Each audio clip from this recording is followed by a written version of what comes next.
All right. Hello, everyone, and welcome to the second session of Becoming a Genealogist and Family Historian. Last week, I introduced you to the reasons people become a genealogist, their objectives, and also kind of explored the language of genealogy, definitions, abbreviations, symbols, and terms. Today, I want to continue laying the foundation for becoming a genealogist. Initial and ultimate challenges, initial record keeping, types of records for in-person and online research, and location of records for in-person research. First, though, I must mention that the views stated in this presentation are mine and do not necessarily reflect the views of the Kentucky Genealogical Society or any of its board members. Likewise, neither the Society nor I endorse any service, product, or publication noted or otherwise discussed in the presentation. So I'm going to start with initial challenges that we face as genealogists. Those include frustration, temptation, chaos, and headaches. It's not as bad as it sounds, trust me. So sources of frustration. First, you'll encounter different spellings of surnames, given names, and places. For example, all of my great-grandfather's surnames, and at times their forenames, were spelled differently in the records. That was Schlossers and Vollmers and Hiles, even Court. In the 1860 census for my great-grandfather, Charles Court, Court was spelled C-O-U-R-T-E. Here's a tip.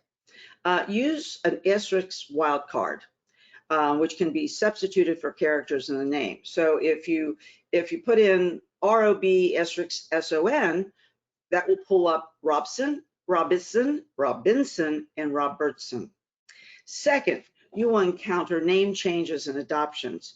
I think the most dramatic example of this was my sister-in-law's father, whose name was Bernardo Angeles. He emigrated from Italy. He arrived at Ellis Island. The authorities there switched the order of his name. He was so afraid he was going to be sent back to Italy that he didn't say anything, and from then on he was Angelo Bernardo. Third, you will encounter different calendars. For example, when I was researching my Alsatian ancestors at the turn of the 19th century in France, I had to convert the French Revolutionary calendar to the Gregorian calendar. The French Revolutionary calendar was used for 12 years, but they were really important years for my research. So I found a converter. There's a conversion chart on the internet, and I was able to translate the years into the Gregorian calendar. The calendar, by the way, was only used for, as I said, 12 years. It had 12 months of equal length with names like harvest and flower, sort of a precursor to the 1960s. Fourth, you will have to deal with different dates. I'm not sure if I ever found this an ancestor's immigration date on the relevant, or the same one on the relevant census records. You just have to keep digging, and usually one date becomes the most obviously correct one, but you usually have to keep a notation if you do experience a lot of different dates for an ancestor. Fifth, you will have to contend with shifting political boundaries. I mean, I almost got whiplash doing that Alsatian research because Alsace went back and forth between France and Germany 4 times in 75 years. And then there's Germany before 1871, you know, a conglomeration of bishoprics and duchies and kingdoms, and most of them were part of the Holy Roman Empire. 6, you will find records in another language or need to communicate with a repository or a relative in a non-English speaking country. In this regard, I've used the website I've noted here. It works like a charm. My husband uses a different one, so there are lots out there. I have drafted long letters in German and in French to send to repositories in France or Germany, or to relatives in those countries, and it works like a charm. 7th, you will encounter old handwriting styles. German is especially challenging. Fortunately, though, there are websites, programs, and publications available to help you decipher the words. Now, remember, there will be a handout at the end of this at the end of September, basically available in October. The handout or manual, I'm calling it a manual, will have all of this information, including all of the websites that I cite in this presentation. You will encounter two sources of temptation: online trees and published genealogies. Just say this, you're just going to have to repeat this mantra: beware of tree rot. Do not accept somebody else's tree. Now, if somebody else's tree has credible records attached to it, there's no reason why you can't check out those records. But you have to even be careful with the tree from a family member. You want to make sure that the information is correct. So again, beware of tree rot. The same holds true for published genealogies.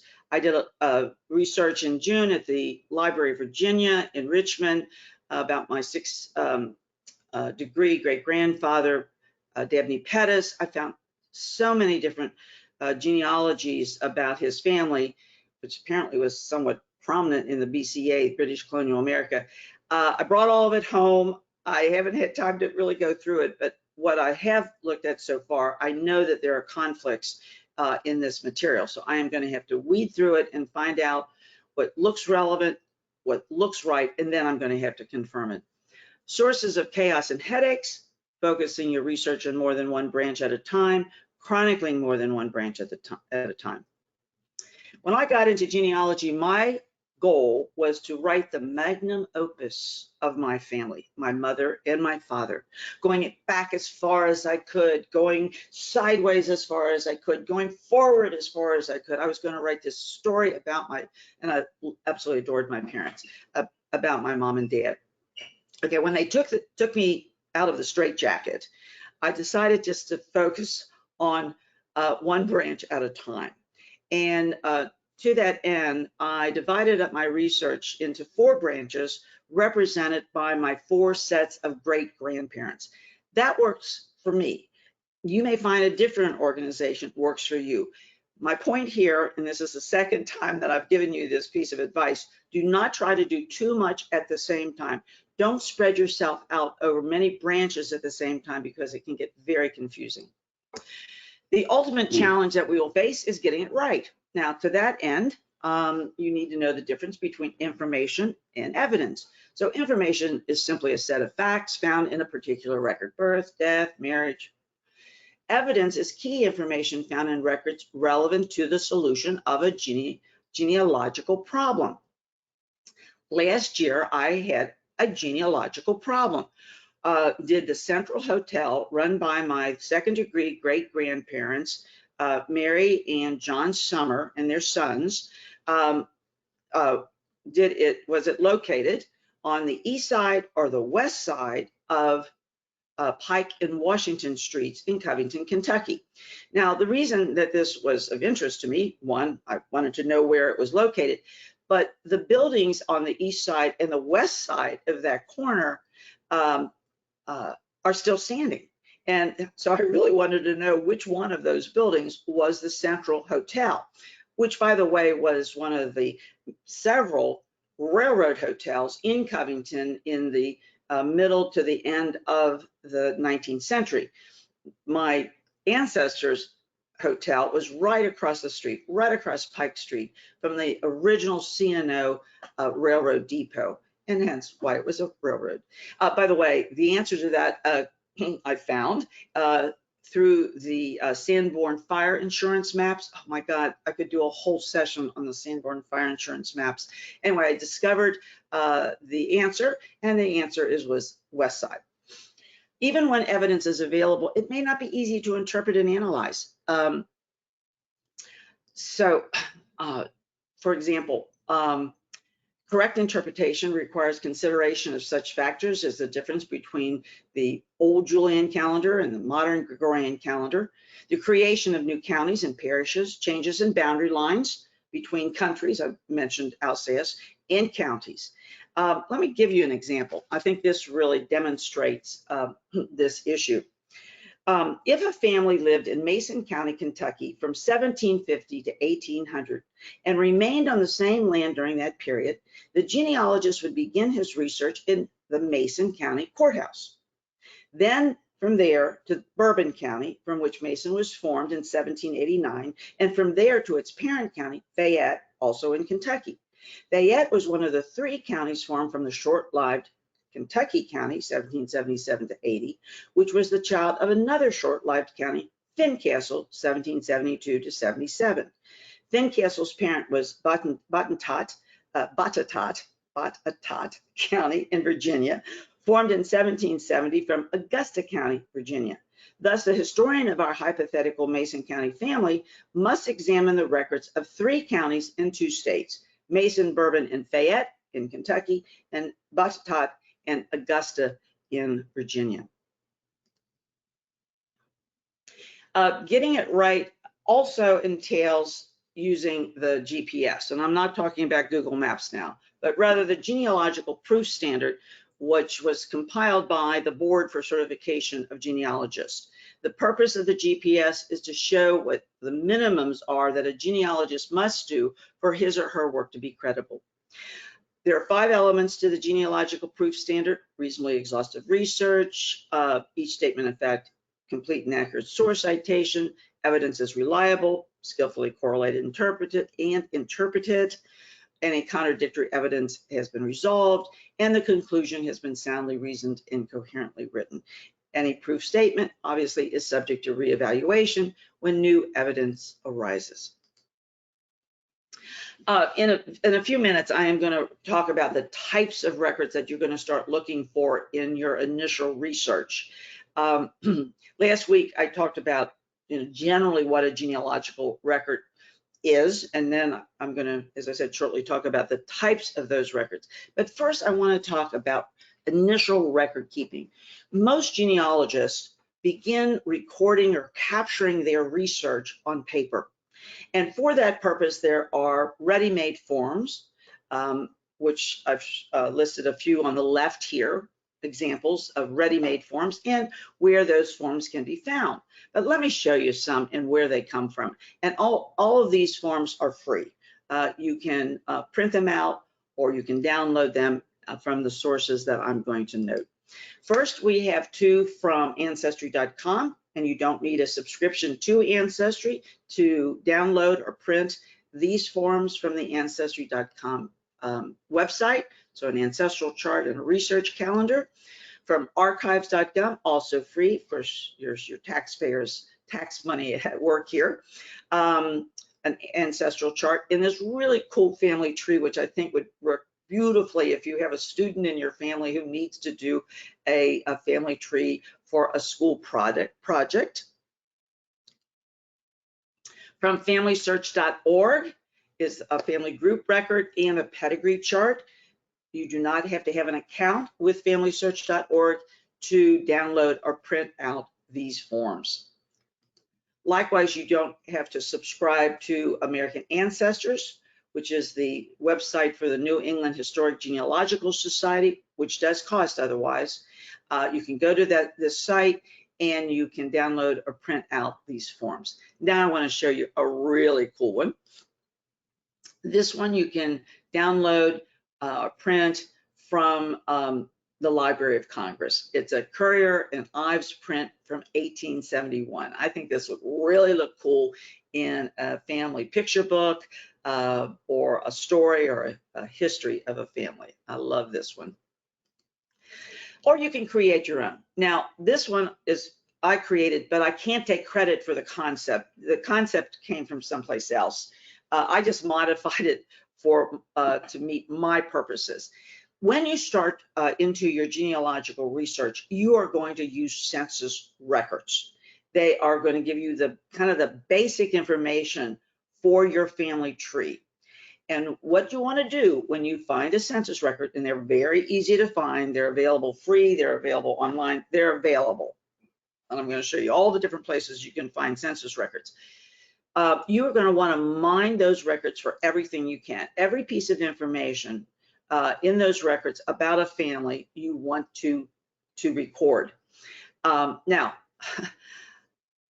I want you to do what I say and not what I did, because to start with, I would get a census record and I would take out a few pieces of information and I would put it in my database. And then fast forwarding, I think, oh wait, I need that information on that child. And then I'd have to retrace my steps. And I just go around in circles. So finally, I thought, I have to stop doing this. So I use this form to avoid going around in circles and to make sure that I extract all the relevant information from a census report that I can. So I put the father and mother, and then the children, I put their date of their year of birth, their year of death on the left. And then I mark out all the years that aren't relevant, the years before they were born and the years after they died. That way, when I find a census record, I can just hone in on those years and make sure that I get the information for every single person in that family. Now, the records go, generally speaking, 1790 to 1950. The 1960 records won't be available until April 2032, which is 72 years after the 1960 census was created. Note that the 1890 census is missing. Most of those records were waterlogged and lay around in Washington, D.C. until some unknown person authorized their destruction. A small fraction survived, and they're on microfilm at the National Archives in online census collections. I have yet to find one, I have to admit. And here's a record created by my cousin Hans Brutner in Hochdorf, Germany. He's an engineer by trade, surprise, surprise. So as I said, you can use the ready-made forms. There are a lot of them out there. I will include many of them in the manual and the materials available in October, or you can create your own. Now, regardless of how you do this, regardless of how you keep your records, manually or electronically, on paper or on your computer, here's a checklist for research, and it's really good. I really like this checklist. It's for an individual. So it includes the types of records that you will want to look for an individual. You may not want to do this for every single person that you put into your family tree, some, third cousin 3 times removed. But you definitely want to use this checklist for your ancestors and your significant collateral relatives, aunts, uncles, grandaunts, granduncles, first, second cousins. You want to do this for the most important people in your family tree. I also wanted to bring this to your attention because I got the copy of this checklist from a fellow genealogist when I was doing research in 2019 at the FamilySearch Library in Salt Lake City. And it just reflects how generous genealogists can be with their time and their finds and their tools. I don't think I've ever met a selfish genealogist. They really like to share as I said, their tools, their information with others. They're just extremely helpful, and I love this form. Again, whether you use a ready-made form, you create your own form, or you record your research results electronically, keep track of where you found the record or information. Again, do what I say, not what I did. In the early days of my researching, I would take the data. I wouldn't necessarily have a citation. And then when I was writing the stories, I had to have citations. So I had to go back and find the records again to get a citation. Or I had to retrace my steps in order to find a document to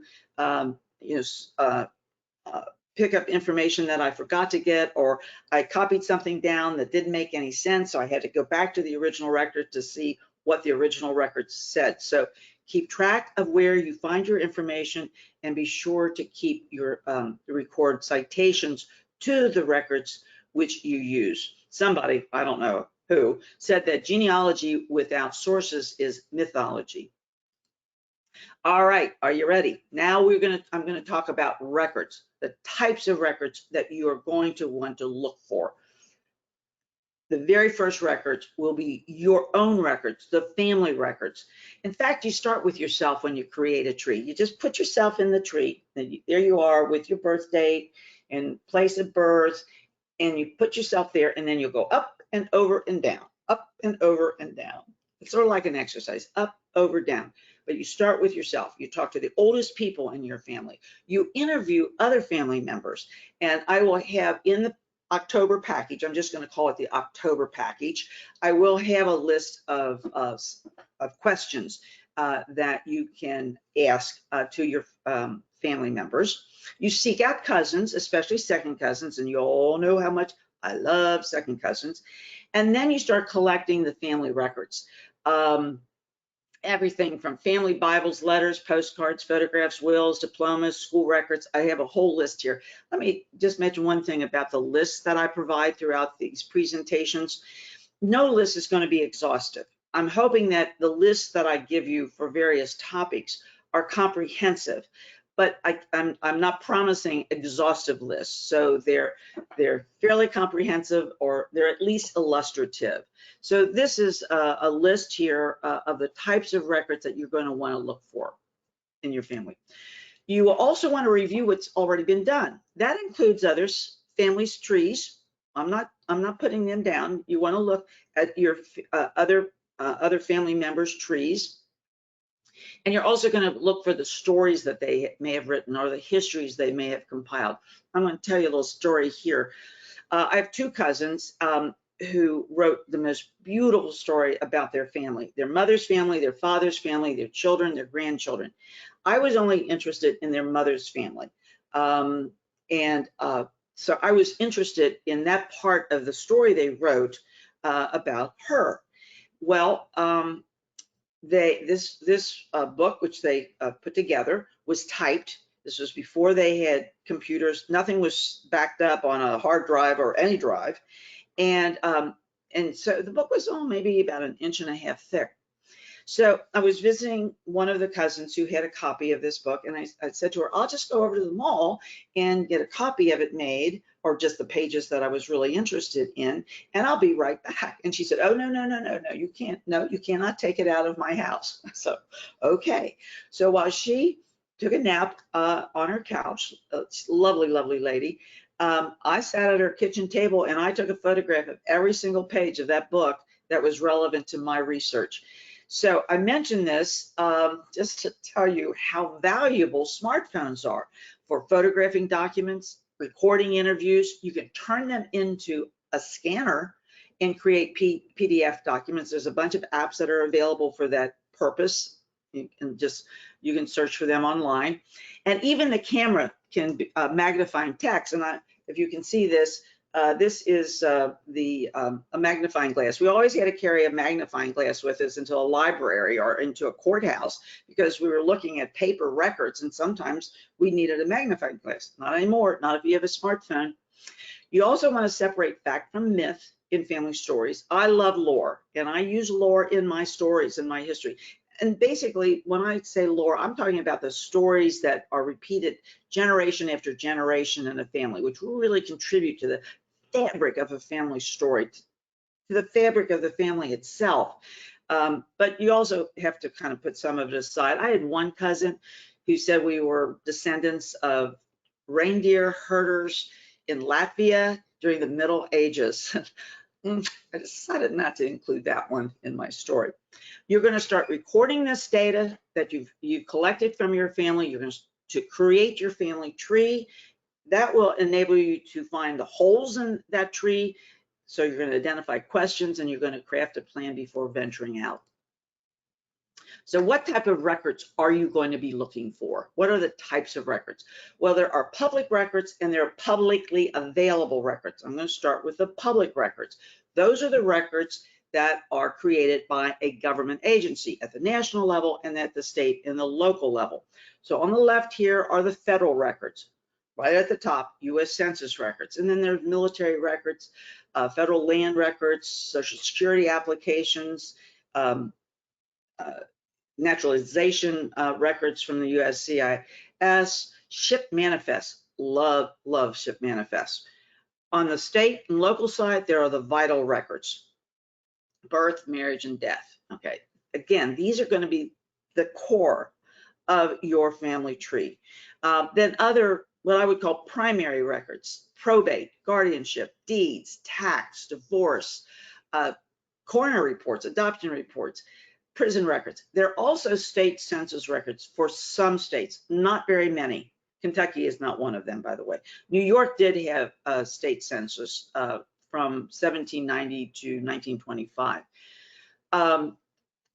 Kentucky U.S. Census records are available beginning in 1890. So there's no records for 1790 or 1800.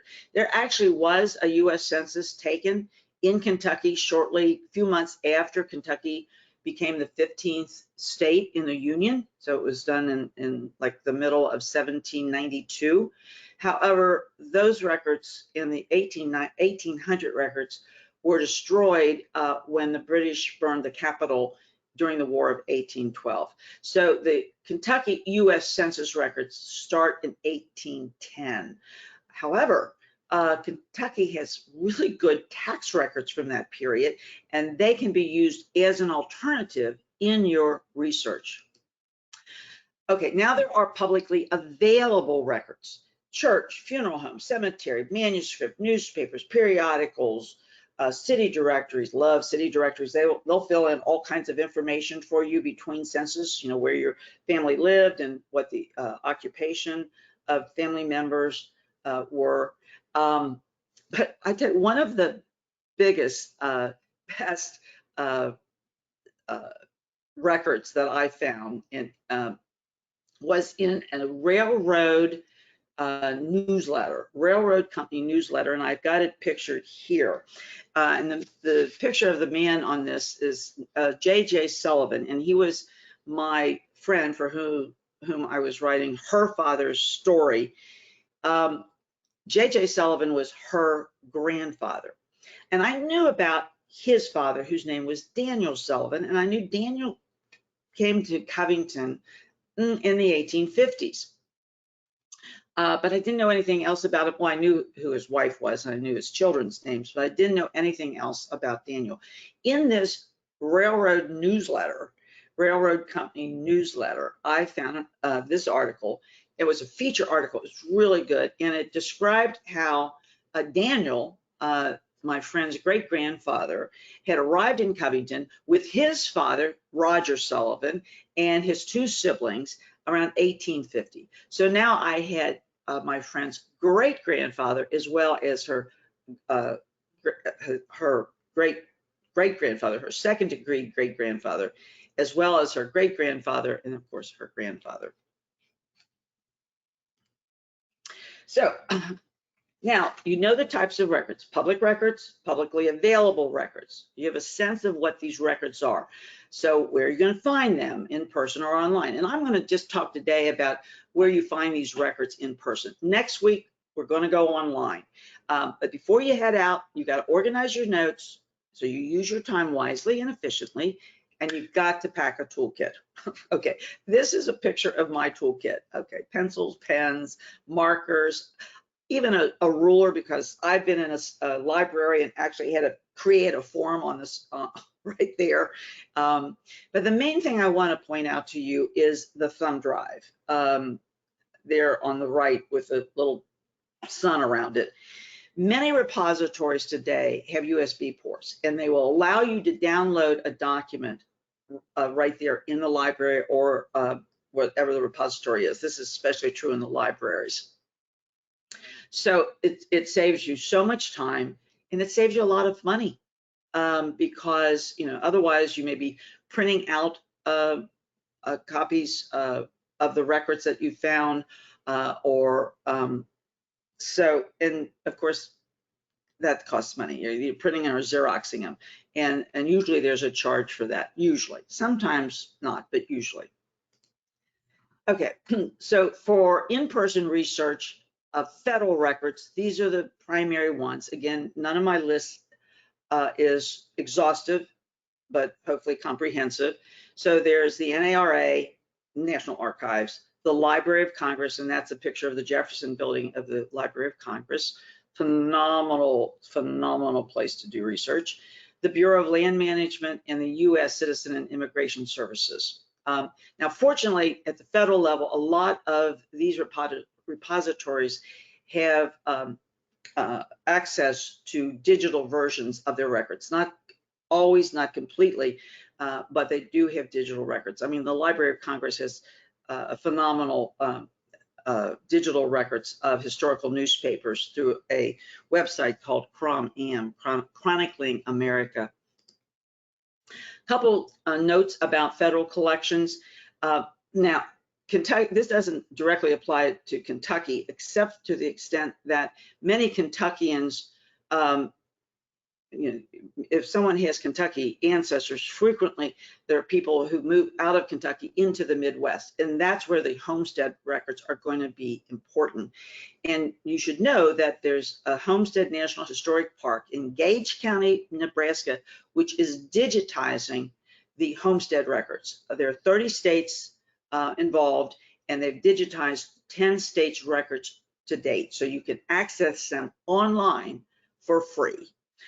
Naturalization records, I'm going to say that fast 10 times, after 1906 can be obtained from the USCIS, which is a part of the Department of Homeland Security, but this service is not free, and it can take a long time to get a record. There was a fee increase put into place in 2020, but that increase got stayed by the U.S. District Court for the District of Columbia. When that increase was announced, genealogists all over the country went crazy. There were protests. It was really, people really objected to it because it was expensive to start with, and now it's going to be even more expensive. And I just checked this morning, the stay of these fee increases is still in effect, but that really doesn't make a whole lot of difference. And let me tell you why. The Department of Homeland Security, where USCIS hangs out, recently announced plans to finalize a fee increase, which was proposed in January of this year, to replace the 2020 stayed fees in early 2024. So we'll see whether or not that one goes to court. All right, let's go to the state and local level. All right, in that regard, I want to focus on the vital records, the birth, death, marriage, and divorces, because again, they comprise the foundation of the family tree, along with other primary records like deeds and probate. Now, there are 57 vital registration jurisdictions in the U.S. Some of the states have centralized vital records offices, but most have local registrars who receive, register, and issue certified copies of vital records, like a birth certificate or a death certificate. There are over 6,000 local vital registrars nationwide. Here's my point. There is no nationwide system for these types of records. So as a genealogist, you've got to learn where these primary, including these vital records, are located within the state where you are looking for records. Now, fortunately, each state has an archives department or an agency, but I'm going to tell you, they're not all born equal. They're not all equal. They vary greatly. All right, let's go to Kentucky. So for the vital and other public records, records like wills, deeds, tax, voter, land, probate, those records are created and maintained by the Kentucky County Clerks. They are the main game in town, ladies and gentlemen, the Kentucky County Clerks, 120 of them.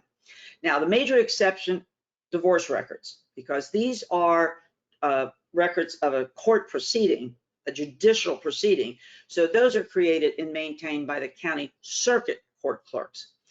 The availability of the public records depends on the county. What and how records are available in person, what records have been digitized is a patchwork quilt.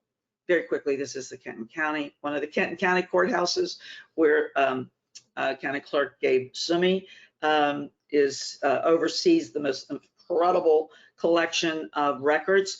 The right-hand side of it was the Bavarian Brewery. that was opened in 1866, closed in 1966. The reason I mention it is I used to have to drive by this brewery every day on my way to class, college at the Villa Madonna College that was at the time in Covington. And oh my God, it smelled so bad. It emitted the horrible, like rotten egg smells. The Kentucky State Vital Records Office is the Office of Vital Statistics, OVS. In Kentucky, statewide birth records were officially kept starting in 1911, marriage records in 1958, and death records in 1911. Death records are publicly accessible after 50 years, and birth records are publicly accessible after 100 years. That doesn't mean you can't get a birth certificate or a death certificate. You just have to apply for it, pay for it.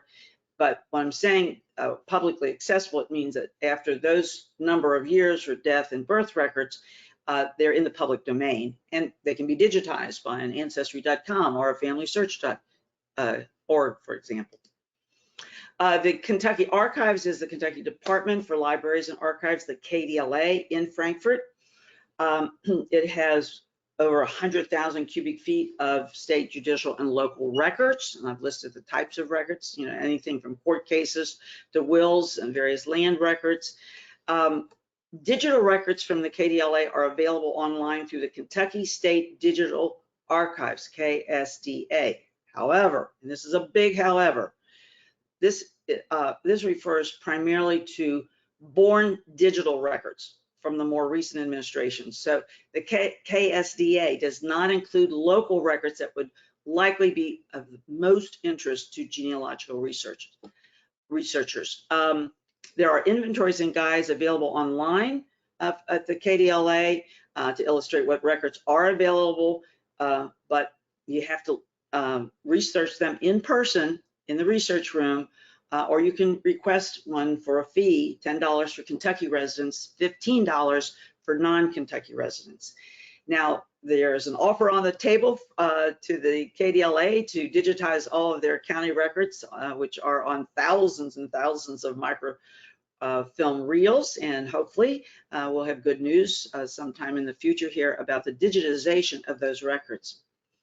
Other repositories for public and publicly available records I've listed here. These are categories that I'm going to talk about most of them in more detail. I'm going to start with the FamilySearch resources. The first one, of course, is the FamilySearch Library, located in Salt Lake City, operated by the Church of Jesus Christ of Latter-day Saints. It is the world's largest genealogy library. Its collection consists of billions of records, and I've listed some of them here. Its staff is also very large. It has 45 full-time and part-time staff members, but more important, it has hundreds of full-time and part-time volunteers. I mentioned last week, one of those volunteers helped me literally find and read a Hungarian Jewish record, which of course I couldn't possibly have been able to manage on my own. Other FamilySearch resources include the FamilySearch centers. These are branches of the library. There are over 5,000 of them worldwide. One thing about the FamilySearch library and the FamilySearch centers, there are certain records that you can only find at the library or the centers. I learned this in 2019 when I found records at the FamilySearch library for my great-grandfather Bernard Vollmer. The records were from a Catholic church in Rottenburg am Neckar in the Kingdom of Württemberg. They were only available at the FamilySearch library. No place else outside of Germany could you find those records. The FamilySearch affiliate libraries have a limited access to FamilySearch databases, and they include public and university libraries, archives, museums, and genealogical centers. This is an overview of the 24 FamilySearch centers in Kentucky and the 18 FamilySearch affiliate libraries in Kentucky. And this slide will be in your materials in October, available in October. Besides the FamilySearch library, there are other libraries outside of Kentucky which are usually listed among the best libraries for genealogical research. At the top of this list is the Allen County, Indiana Public Library, considered the second largest genealogical library in the country. And there are others here. Again, this is not an exhaustive list. It's but it does include those libraries which are usually referred to by genealogists and genealogical publications as the best in the country. And I have to tell you, the Library of Virginia is phenomenal, absolutely phenomenal, especially if you have anybody in your family that came from the British colonial America, the Library of Virginia. And I had some that went through the Cumberland Gap into Kentucky. Kentucky doesn't have a state library like other states. The KDLA in Frankfort is referred to as the Kentucky State Library, but it doesn't function as a library normally would. It's dedicated to meeting the needs of Kentucky state government employees. Kentucky also has many specialized libraries. I've listed some here. The library associated with Kentucky Historical Society in Frankfort at the Thomas D. Clark Center. This is the Martin F. Schmidt Research Library there. There are university libraries, college libraries. I've mentioned a couple here, including, of course, the University of Kentucky, the Filson Society of Louisville, the SAR Genealogical Research Library, also in Louisville.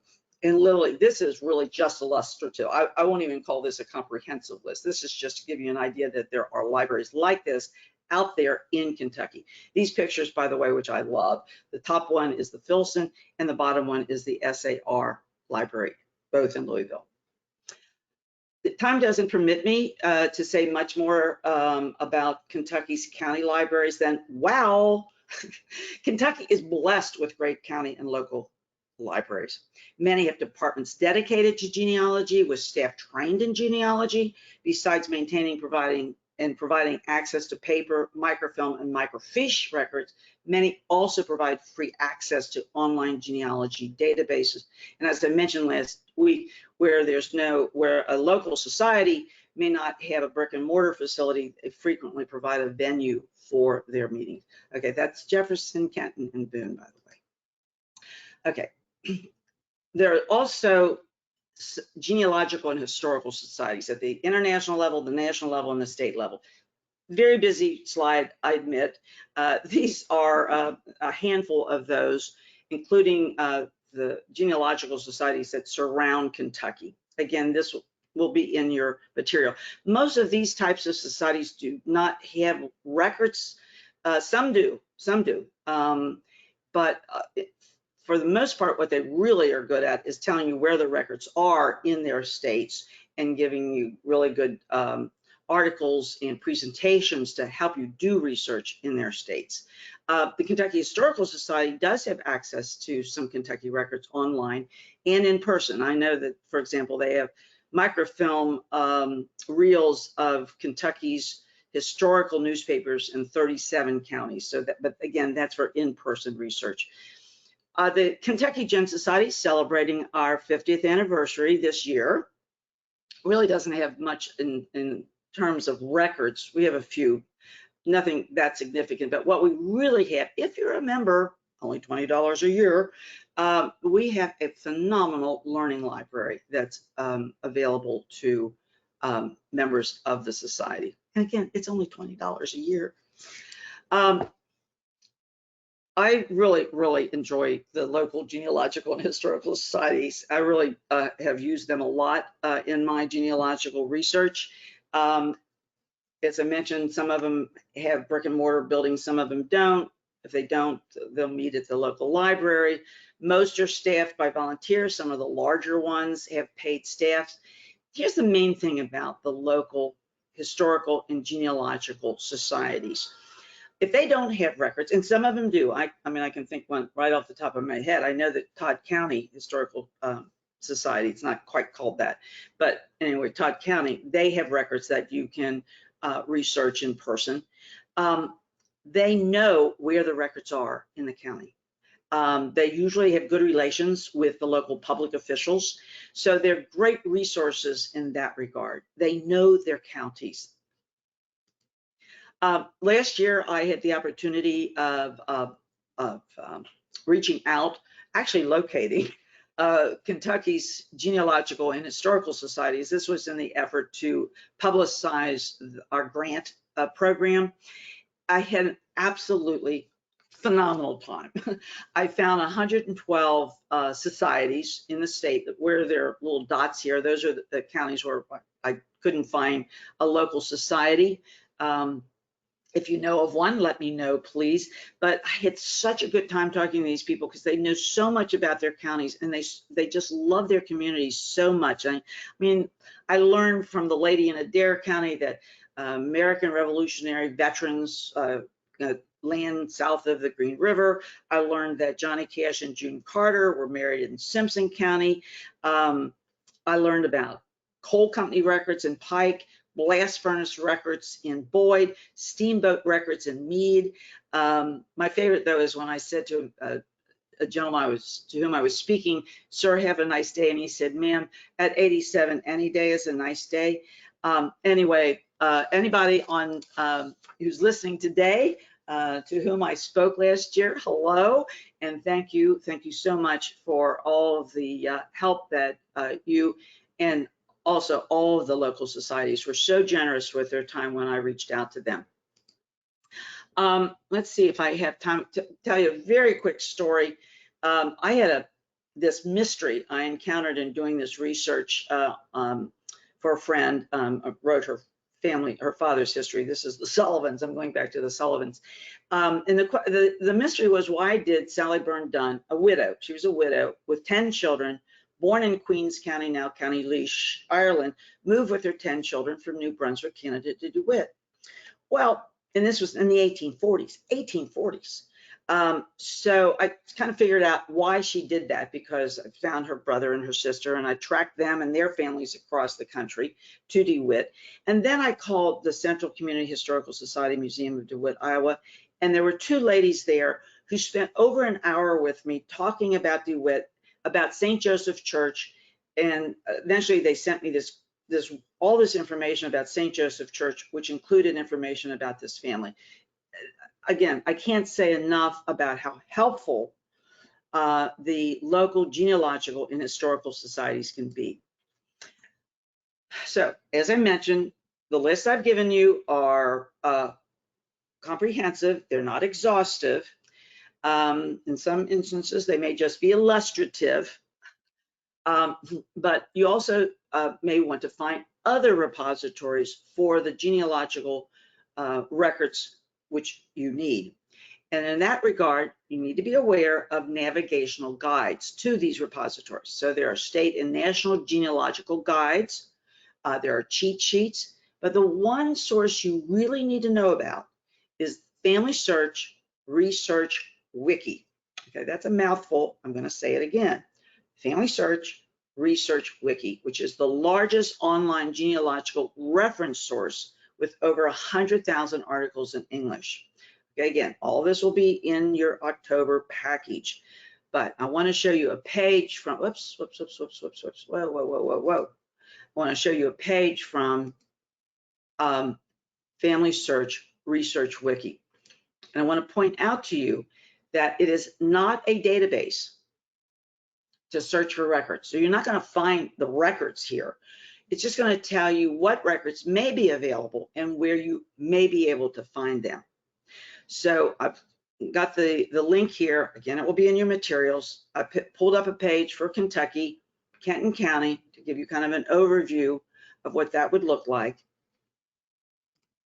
And then I went to the vital records, birth, marriage, and death that were listed for Kenton County. And so each place where it's blue, you know that is a link to a resource. Again, it's not the records. It's just going to tell you where the records can be found. Okay. So the penultimate navigational guide, and again, I'm biased, for Kentucky research, is a publication that the KYGS came out with in June called Kentucky and Its Kin, an in-depth guide to genealogical resources. And again, this isn't records, but it's really information about the repositories of records, what those repositories include, and how to do research in those repositories.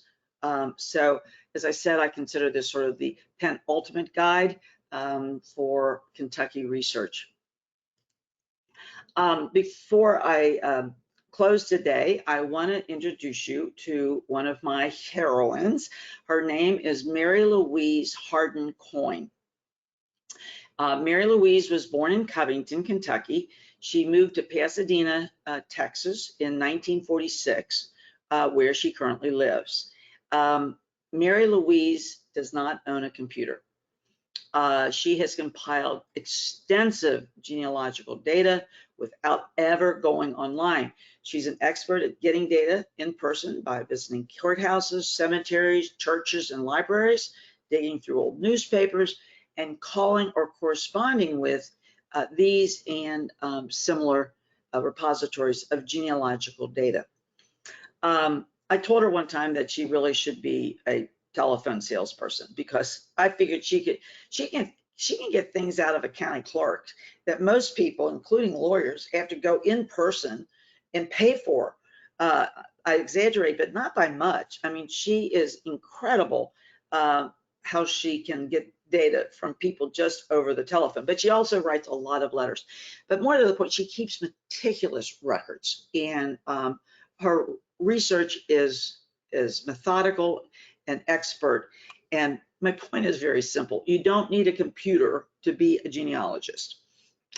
However, I do know that all of you do have a computer, because you wouldn't be listening to me right now if you didn't have a computer. So I just want to say that next week we are going to go online. I'm going to take you online, and I will first next week talk about the fee-based websites and also the free websites where you can go to find genealogical records. I will then demonstrate how to, let's see, I will demonstrate how to use a couple of those, the two most popular websites. The most popular fee-based website is Ancestry.com. So I'm going to demonstrate that. And then I'm also going to demonstrate how to use FamilySearch.org, which is a free website. So with that, thank you very much. I really appreciate your tuning in today, and I really hope to see you next week. Also, and if you have any questions or comments, feel free to contact me at susancourt@kygs.org.